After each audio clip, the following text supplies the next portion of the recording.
This is the third time that we will be represented in the World Mountain Trail Running Championship. The first year, which was in Thailand, isa lang, si John Ray Onifa. And then the second year, so that was when Piltra actually mobilized already.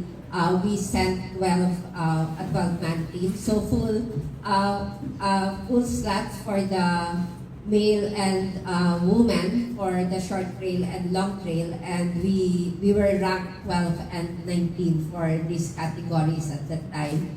And this time, the third time, we're sending, so aside from the short trail and long trail, which Arnie mentioned, this is the first time that we will be sending youth athletes who will compete in the mountain classic category. So we have athletes who are under 20 and under 23. So as young as 18, isasama natin sa Spain.